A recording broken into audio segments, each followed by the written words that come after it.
Are you preparing for a content moderator interview? I've been there.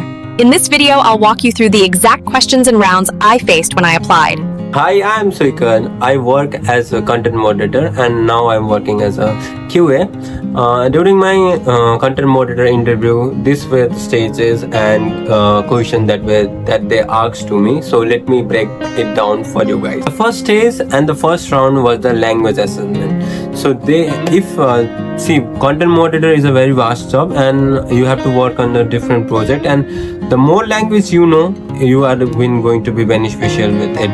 It will be very easy for you to make friends in different languages and different projects. So if you have a lots of language skills, then that's a plus point for you. But if not, then you have to save for it. No matter you are it's your native language, you are fluent with it, they will going to do the language assessment test. In that, they will going to tell you to read a newspaper article. They will going to give you some word and you have to explain the meaning to it. And that's typical. That's what's typical. They ask in this round, and in my round, they asked me to name the prime minister of the current project country, which was Nepal. So since I knew that, and I was very confident because it's my country at the end. So I was pretty sure I will going to manage it down. And the next question was they asked about a word which it's called balu, and it sounds very normal word, but it has different interpretation. Sometimes it's referred to a sexual interpretation, while sometimes it's just referred to animal. So that's why you have to explain them clearly what are the meaning of this word, and then you will going to clear this round pretty easily. The second round was very intense round. It was with one of the team lead, and which I got to know later. And this round was a bit difficult than the first round, because in this round they were checking your knowledge about social media, because at the end you are working as a content moderator, means you need to know about that particular social media app. I mean, for me, I'm lucky enough I was hired for a social media app which is not available in India, but since I already used that app, so I was kind of okay with it. I knew all the features of the app. If you are hired for Facebook, if you are going to hire for Instagram, then they may ask you about the interface. They may ask you about what are the things that you watch in social media, how you spend most of your time at that. So they can ask that typical kind of questions. And I will going to make a PDF for it to add all related questions that can be asked to you during this round, and I will share that link in the description so you can watch from there. In my experience, when I was giving the interview, they asked me about what are the topic which you think is very very difficult, you can't talk about in social media. And for that moment I was completely blank, because he asked something which was a bit different. I thought for a second, and somehow I was not able to give the answer which the interviewer was looking for. And at that time, the answer he was looking was for the religious conflict. We knew that if we're going to comment something on social media, specific on religion, then you know how much chaos it can be. So that was the answer he was looking for, but I didn't get that. I talk about much more about country conflict. I talk about hate speech. I talk about other stuff. But yeah, religious is one of the topic that it's very debatable, and how people just going to react, and that make the experience in that platform really rough for the user, and you are there to make sure that the user have a good experience. So you need to watch out for that. And thirdly, he asks about what kind of social media I used, and I explained about everything. At the time I was doing YouTube as a gaming YouTuber, and I told him about I'm very passionate about this game. I have a lots of community in Discord, and I stream daily. I have really fun playing this game, and in fact I was a moderator in most of the gaming pages in Facebook and Discord. So I was quite confident about what this role actually means, but I have never worked with a contract agreement with such a policy guidance and training. So that was something which was a bit unique and different at this organization, and I really like here. When you do this as a particular job, then you need to be sure about the rules and regulation that you have been surrounded with. They asked me a few common question regarding this job, which is like, am I comfortable working with different shifts? And in this role, you never expect you have a fixed schedule. It is so difficult to being a moderator is very difficult to adjust yourself within a month to do multiple shifts.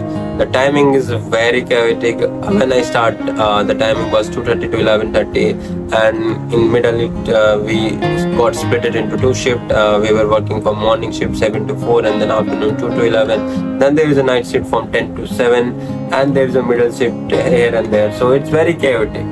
So they asked about that, and it's my first job, and I was very energetic, and I say, yeah, it should not be a problem because I used to play game till 4 a.m. in the morning. So yeah, it should be manageable. And the second thing they asked, do you going to able to handle graphic content? Will you need to also handle sensitive content, so you need to prepare for that. If you want to be a moderator, you need to make sure you are okay to watch anything, and the word anything means anything. As a moderator, you will be in a situation, and obviously it depends on project to project. Some projects are very vulnerable, some projects are very easy to do.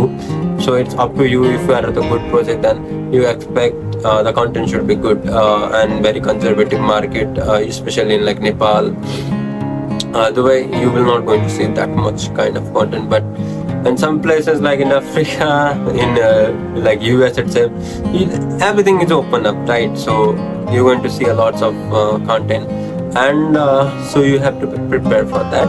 And I hope this question will be asked by the interviewer itself, because it is something, if they didn't ask, then they are probably hiding it from you. So if you want to be a moderator, be prepared, and there is a wellness support for you. Make sure to take it no matter what the manager said, if you already a moderator. Yeah, so make sure to break it down, make sure to take care of your mental health, and move on, and try to learn, try to grow, understand your organization, understand their key value. And one suggestion for you all is just please don't focus only on moderation, because that will going to make you a good moderator, but that will not going to give a long-term career development. You are hired as a moderator, that doesn't mean you are only will go to do the moderation job. Try to seek help from your team lead. Try to take some responsibility of team lead on your shoulder, work on it, learn, adapt, and beat all other moderators. So that will be my suggestion for you guys. So the now round 3 is salary discussion. You know it, you made it to the interview, and now it's time for salary discussion, and you need to be very much open about it. It's depend on two things. If you are hired for a specific language that is not available in India, let's say if they are hiring for English or Hindi, then you may expect a bit less salary. But if they are hiring for Nepali, if they are hiring for Bangladeshi language, if they are hiring for any other languages, these two also have a decent salary. But if they are hiring for German, if they are hiring for Chinese, then you can expect you will going to get lot of money, because this job with language has its own significance. You will be very less available in this country, and with that knowledge of the language, and you can excel on it. So yeah, so that's a part of salary discussion. So that's the first thing. If you are hired for a specific language, then you can negotiate with HR, and the calls are here and there. You should not just agree on what they said. They might ask you first your move, and you have to be a diplomatic and tell with the standard of this job, and say the highest value that's possible. And if they are okay on that's great news. You are already earning more than a average moderator. If not, punch in make sure you have a good negotiation skill. These are something that will going to always help you grow on a long term. But yeah, these are like particular thing. And I mean, I'm not that expert on like negotiation to give you any tips, but since I was hired, I mean, I was really okay with it. In fact, what happened that this was my first job, so I was like, okay, you can give me anything, and we agree on a particular number. And when my batch came, and you should not typically ask your colleague what's your salary, but when our batch came in and I asked my batchman, I thought like they have a bit more salary than me, but and later on when I see my first salary receipt, it was the same, and it was a bit more because that was not I agree on, but they like, I thought they are asking on a gross level, so I said that particular figure and they agreed, but that was not a gross they agree on, so they have added the PF plus other taxes. They didn't add those, so my salary was a bit higher than what I agreed with the final HR. So that's my story, and yeah, that's it. That's about this video. I hope I saw lots of comment about I see like my video is doing well about moderation, so I thought of making one of the interview question. Maybe you guys are looking for it, I don't know, but yeah, this is what happened. This is how it happened for me, and how I become a moderator. And that's it. Thank you for watching. We'll see you in the next video. Let me know in the comment section what you feel about this video. Thank you for watching. Bye.